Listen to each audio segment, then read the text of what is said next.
This is from Pantilla in the danger.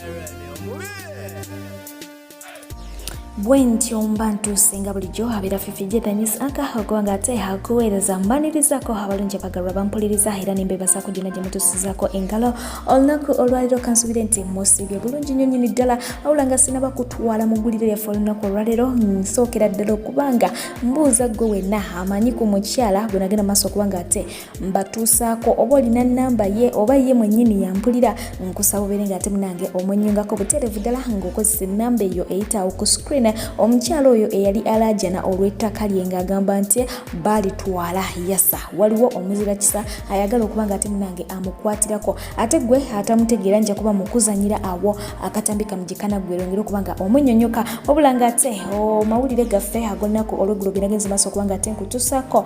geg'omukulu amanyiddwa nga Rage oluvannyuma lw'okubanga ate yafiiriddwa omwana we gwe badde bakazaala tubadde tukyali awo ye eyaliko muganzi we muyite ex we n'avaayo mwana tunga awera nkolokoto nga n'obulati bwakolakye bwakubanga agamba nti yamulabula era ng'ono okusookera ddala yagenze maaso okubanga ate akozesa obuwandiike obanga akola caption empanvu nno ddala era nga yagikoledde ku account eri mu mannya ga Lize Ankonda Namara ng'agamba nti Rage nakulabula obeere mwegendereza oluvannyuma lw'okugenda maaso okubanga ate oyo nno n'obulamu obulungi bwe twali tuzimbye awamu naye munnange tewampuliriza bw'otyo n'ogenda n'omusege gw'embalala negenda maaso okubanga ate gukuwa ebyajabu kakati laba embeera gy'olimu munnange ex wange omulungi naye sijja kubanga ate mpummula okutuusa nga osasulidde emyaka gyange obudde bwange ne ssente zange zewakola ki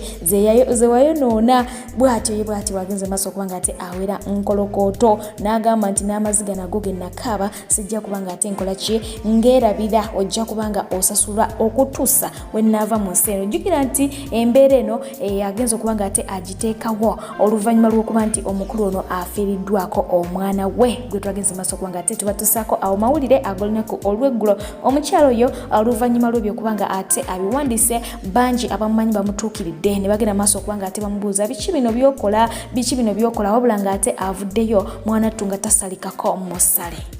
I just woke up only to find a lot of messages in my Facebook Messenger, on WhatsApp, for those who have my number. Munsindikira bi message this that bananga munesonyiwe si mwana w'abanyammwe sibalina ku Luganda some of you munveeko nze nyina right postinga kyenjagala okupostinga ku social media yange as long as mbasise muntu kitegeera as long as mbasise muntu mbalina right postinga kyonna kyenjagala okupostinga so mwe ba team niyo temundira ku mazzi temwaliyo mulabe ebyo ebiryawo I've been quiet nze temundira ku mazzi mefuula bafaayo nnyo abantu bo banyiga dda naye ng'ate abo tuvuddewo ye abadde omusambi w'omupiira ng'ono abadde aguzanyira mu Bristol City omukulu abadde amanyiddwa nga Osage Bascom yagambibwa okuba nti atiddwa era nga ono kigambibwa nti okufa kwe kumusiŋŋaanye ku kawoteeri oba ka restaurant akamu akasangibwa mu Bermuda era nga kigambibwa nti omukulu ono abadde yeerira kamereke n'awulira oluyombo wabweru wasazeewo okubanga ate yekkaanya oluyombo lwatategedde ku kiiko luvudde mwanattu awo we bagenze mu maaso okuba nga bamutira mu nsitaano efaanako bwetyo era nga ne poliisi kigambibwa nti ekyagendera ddala maaso okubanga enoonyereza kiki yennyini ekiviiriddeko okufa kw'omukulu ono kitalo ddala. Ate okuddako eno omukulu amanyiddwa nga Honorable James Mubiru gye buvuddeko awo nakutuusaako amawulire ag'okuba nti omukulu ono yayolekera mu ggwanga erya Kenya mu kibuga Nairobi mu ddwaliro erimanyiddwa nga Aga Khan okubanga ate yeekebejjebwa wabula nga ate amawulire agavaayo si malungi n'akamu n'akatono ddala kigambibwa nti ono bamuwadde alipoota eraga nti akataago ke n'akalulwe mwanattu byakosebwa mu biseera bye yali mu kkomera era nga bwe bati bagenze maaso okubanga bamusindika mu ggwanga erya India okubanga ate afuna okufuna okwekebejjebwa okusingakaawo wamu n'obujjanjabi mu bufunze si kirungi n'akamu n'akatono ddala ku sayidi y'omukulu ono.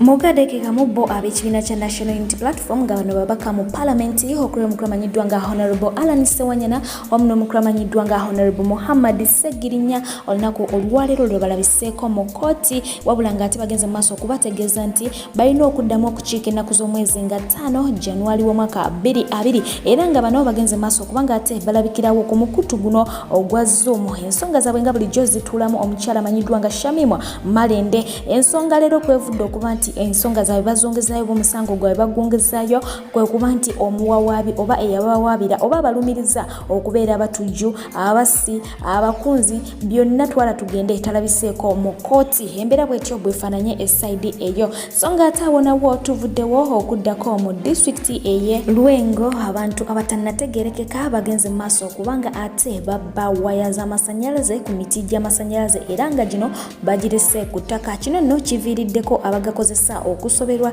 naddala mu bitundu eby'eddegeya w'omugombolola y'ekiseka gattako n'ebitundu ebirala okugeza nga Mbirizi, Kinoni, Kyazanga n'awalala bwewatyo era nga bano bagenze maaso okubanga balaajanira abawumeme ebeere ng'ate ebayamba mu bwangu ddala. Mu kaddekeka mu bo abawumeme bagenze maaso okubanga bategeeza nga bwe babanja amasomero ensimbi eziwerako ddala obuwumbi 5 era nga egenze maaso okubawa ebbanga lya mwaka gumu gwokka bwe batyo bagende maaso okubanga ate basasula amabanja agababanjibwa. Wumeme egamba nti teyinza kubanga ebasaba nsimbi zonna liitiriti ng'ate kimanyi bulungi nti babadde ku mugalo bwetyo ne bategeeza nti baddembe okubanga ensimbi zino bazisasula mu bitundutundu okutuusa nga ziweddeyo. Ate ye omugagga amanyiddwa nga SK Mbuga yayimiriziddwa okuzimba omwala ogwawula wali eri ekansanga ku Lukuuli ogusangibwawo mu Sakala zona. Minisita omubezi wa Kampala amanyiddwa nga Kabuye yagenze maaso okubanga ate ayimiriza Mbuga bw'agambye nti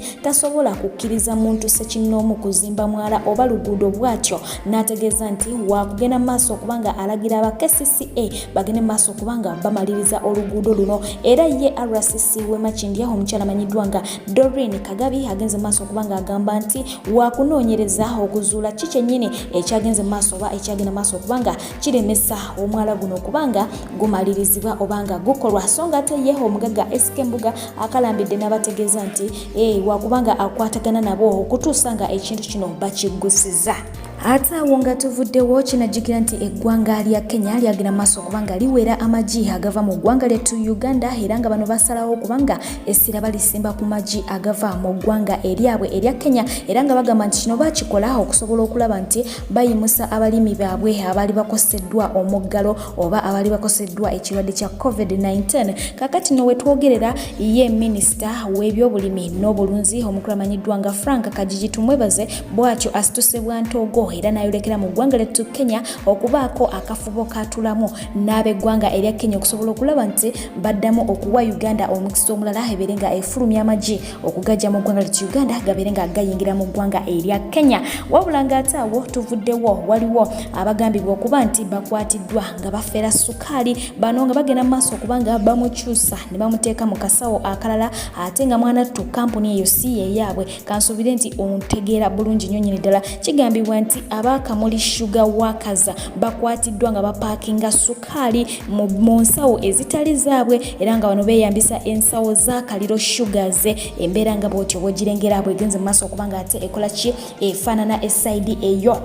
Ate okuddako ku sayidi eya paalamenti batulaga nti bo ababaka bali ku bunkenke bw'amaanyi nnyo nnyini ddala era nga kigambibwa nti ababaka abawerako ddala 50 bazuuliddwa nga balina akawuka ka COVID-19 akapya akamanyiddwa nga Omicron era nga kigambibwa nti kino kyaddiridde oluvannyuma lw'ababaka ba paalamenti abawerako ddala 260 okugenda mu ggwanga erya Tanzania mu kibuga Arusha okwetaba mu mizannyo egyagenda mu maaso okubanga ate gikwajja egy'enjawulo. Embeera y'obwetyo bwefaananye esaidi eyo. So akawuka batulaga nti kakoze eki kazinzeeko dda Uganda ababaka abawerako ddala 50 nti be bakalina essaawa eno wetwogerera. So nga ate ye minisita omubezi ow'ebyengassi amanyiddwa nga Frederick Ngobi Gume agenze mu maaso okubanga ate alabibwako n'emmotoka ye mwanattu ng'emutubiddeko era ng'eno ebuzeeko kata okubanga mwanattu eyabika anti enyosenyosaawo ekiridoliro n'ekikakka nga etiisiza ddala era nga bagitwalidde twadde ku breakdown nga bwogirengera wabula nga kinajjukira nti ono si mbaka wa parliament asookeddera okubanga ate abeerako mu mbeera efaanana bweti ekintu kino kize kibeerawo ku babaka ab'enjawulo wabula nga ate okusingira ddala omukyala prime minister amanyiddwa nga honorable Nabbanja Robin yasinze okubanga ate abeera mu mbeera efaananako bweti emmotoka ye okukwama okusiraana byonna twala tugende.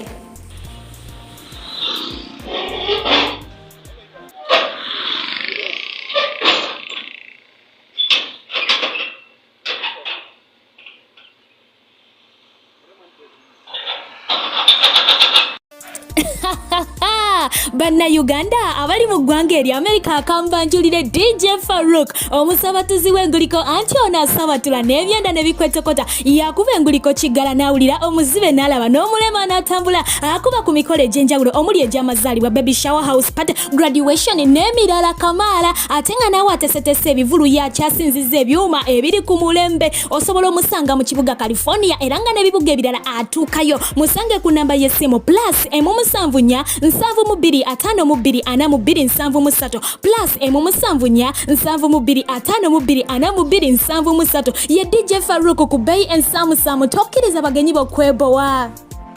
Yes, abamuyise DJ Farouk, the number one DJ mu USA gena masobere ngatse omwekwata mwana tse ku mikolo jojona hakusabatule enguliko n'ebyenda bikoleche bikwetokote ahate nga ye omukramanyidwa nga OS mwite omulangira Suna wenjogera asambira waggulu nga janzinga n'obutibwa kolache bwalisa omukulu no hagaliwo gagamba nti kyaddachi UCC egenze maso kubanga ate ekimukoneramu era nga bwetyo egenze maso kubanga ate etowa order eri abakulu abakulembera Sanyuka TV ne bategeza nti bagene maso kubanga bazaayo buli kimu oba ebigambo ebyo bayogera ku mulangira Suna mu show yabwe emanyiddwa nga Morning Express ekwatiwamu omukulu amanyiddwa nga Kaiser ne mwana muleza amanyiddwa nga Brian Wako Sako n'Olimako n'abategeza nti babizeeyo ebigambo ebyo awo kono ne bagatako kubanga bategeza nti bamwe platform bagene maso kubanga ate bawulira side ye eya story okitegeera tebakomyawo ne bagena maso kubanga ate baba kuba fine Sanyuka bagikubye fine ya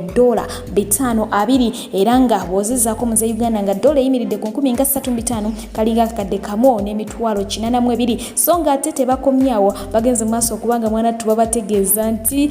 baagala yo dola endala 260 nga zino za kugenda maaso kubanga bagaba content atakkirizibwa oba content akatwa dola 260 eziringa emitwalo 91 awo so nga ate tebakomyawo bagenze maaso okusaba dola endala 260 ezokubanga munange bagezaako okuteeka ebintu ku mpewo wabula nga ate oyo gubagenze maaso kubanga ate babyogerako tebasose kubanga munaye bafuna ki bafuna lukusa gyali ate nga bamwogerako tebikola ki tebisaanidde wabula nga ate ye omulangira amanyiddwa nga OS ye abategeezeza nti talina kirala kyabaagalako okuggyako ensimbi eziwererako ddala akawumbi kamu ak'Uganda ako nga kakubanga munange basasulira damages zibagenze maaso kubanga ate bateeka ku linnya lye takomyawa n'abategeeza nti balina n'okubanga bamuwaayo miliyoni endala 10 ngezo za kubanga asasula ensimbi z'amaze oba zagenze maaso kubanga ayonona mu kooti byonna byonna transport twala tugende oyo mukulu amanyiddwa nga OS muyite omulangira Suna bwe batyo bagenze maaso kubanga ate bakikwasaganya katulabe oba bakulu banazisasula oba nedda nga bwe tulindirira.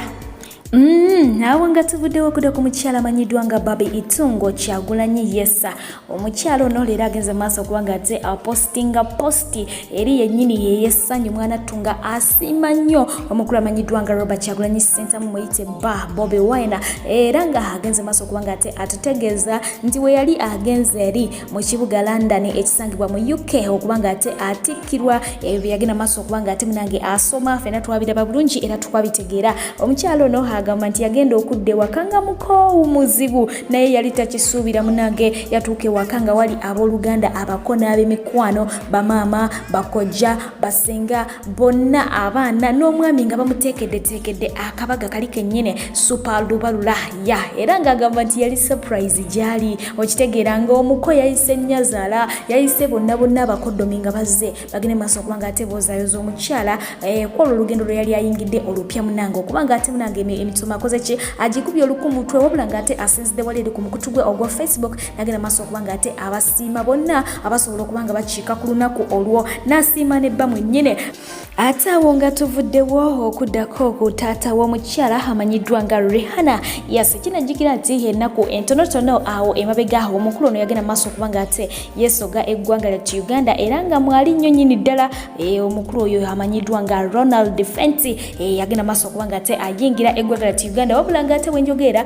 waliwo abagenza maaso okuba nga balabula eggwanga lyattu Uganda oba gavumenti ya Uganda ne bagitegeeza nti tekkiriza okuba nga ekola ddiiru yonna n'omukulu ono singa abaako ddiiru yonna gy'alese era nga batubagenze maaso okumuwaako obujulizi nga we yali yakafeera muwala we mu nsonga ezimu oba endala era nga muwala we yagenda maaso okuba nga ate amukubakawo mu mbuga z'amateeka wabula ate oluvannyuma ebintu n'amala n'abijjamu ki omuliro nga byonna kyayagala kwe kubeera mu mirembe ne kitaawe mu bufunze kigambibwa nti omukulu ono mufere oli mwennyini awedde emirimu so bwe batyo bagenze maaso okuba nga bategeeza bonna abayinza okuba nga baagadde okumwekusaako okubaako engeri ya bizinesi gye bakwasaganyamu naye ate awo nga tuvuddewo ye omwana omuto ddala ow'obulenzi yagenze mu maaso okuba nga ate akuba mwana munne ekidaala okuva wali eri mu ggwanga erya South Sudan yavuddeyo n'agenda maaso okuba nga ate awa ensonga ye lwaki yakikoze bangi babadde bamukunze nga munnaye bamulengezza wano nawali nga bagamba nti muto nnyo okubanga awasa n'abategeeza nti ye mu kika kyewaabwe aliyo bw'omu yekka bw'ati bwannamunigina so kwe kusalawo abeere ng'ate awasa mangu asobole okuba nga azaalazaala ayungeyungewo ekika kikole kigattewo naye nga wenjogera essaawa eno gwo omwoto gwa Christmas oba omubabiro gwa Christmas gwatandise dde okuba nga ate gukwata abantu nga bulijjo obufaananyi bwatandise dde okuba nga ate buyitaŋŋana era ng'omukyala amanyiddwa nga Zari the Boss Lady yes yatandise dde okuba nga ate ye atusuulira bw'atyo bw'akikoze mu kakala ka red ne famire ye ate nga esaidi eno ye mwana mulenzi amanyiddwa nga Bruno Kenga ali wamu ne bawala b'omukyala amanyiddwa nga Farida Nakazwe nabo batyo bagenze maaso okuba nga abeesala kakala ka grene yogera nti ababiri bano abalina oluyimba era nga lwo lwa Christmas nabo batyo bagenze maaso okuba nga ate munange bakikwasaganya esaidi eyo simanyi oba ewammwe ekiri kitya naye nga abantu abamu bo balaga nti bali mu mood ya Christmas ate nga ye omukulu amanyiddwa nga Eipasa ya olunaku lwabadde lwajjo kati twayingiridde mu lunaku olulala gabadde mazaalibwa ge era nga yagenze maaso okuba nga yeyagaliza amazaalibwa amalungi ate nga n'omukulu amanyiddwa nga Pastor Mondo Mugisha agaba n'amazaalibwa n'omukulu yamanyiddwa nga Eipasa katubagalize amazaalibwa amalungi ennyo nyini ddala mukadeke kamu ye omukulu amanyiddwa nga Madrat akuzanyira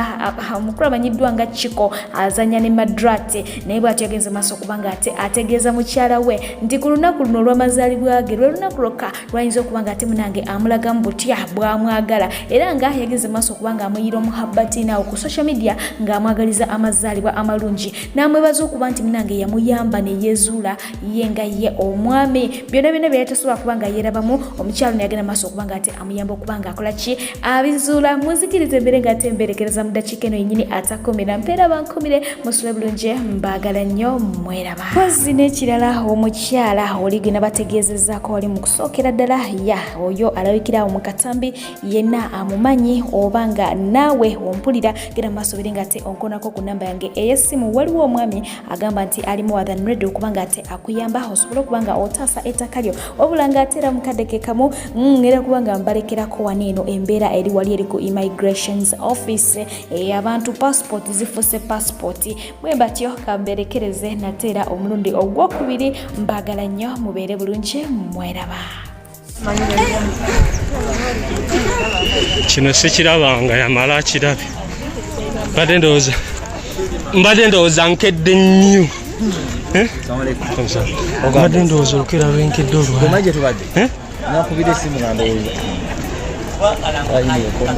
nzize nziruka na misinde nzize nkajjuzaye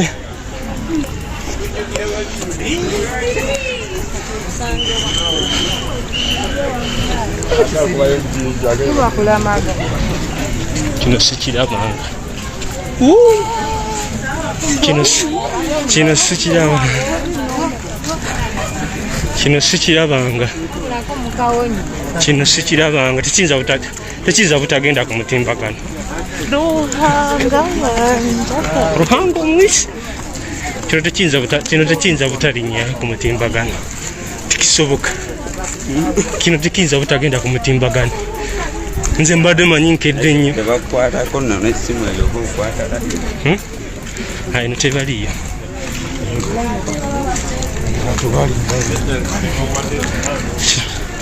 nenga just kudishing out just kugaba bugabi bwe buti bupapulo omuntu n'agenda katabo omuntu n'agenda naye batu babalinza bwe bati kishinza butagenda tikisoboka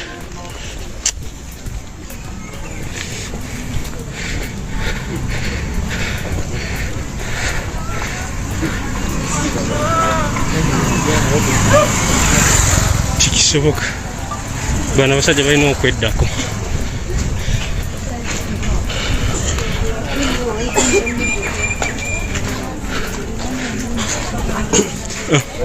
kakensa sewo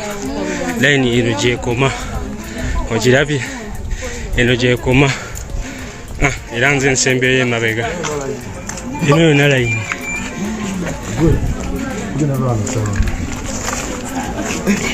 kakensa sewo layini gyeno gyekoma almost 400 meters okuva ku gate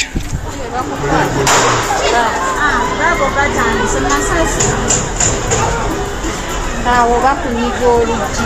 era bakutenda kakensa kyekino ekivudde mu kiri kyenabadde nkugambye abantu babakandaliriza nnyo ng'ate ekirina okukolebwa kubaabwa passports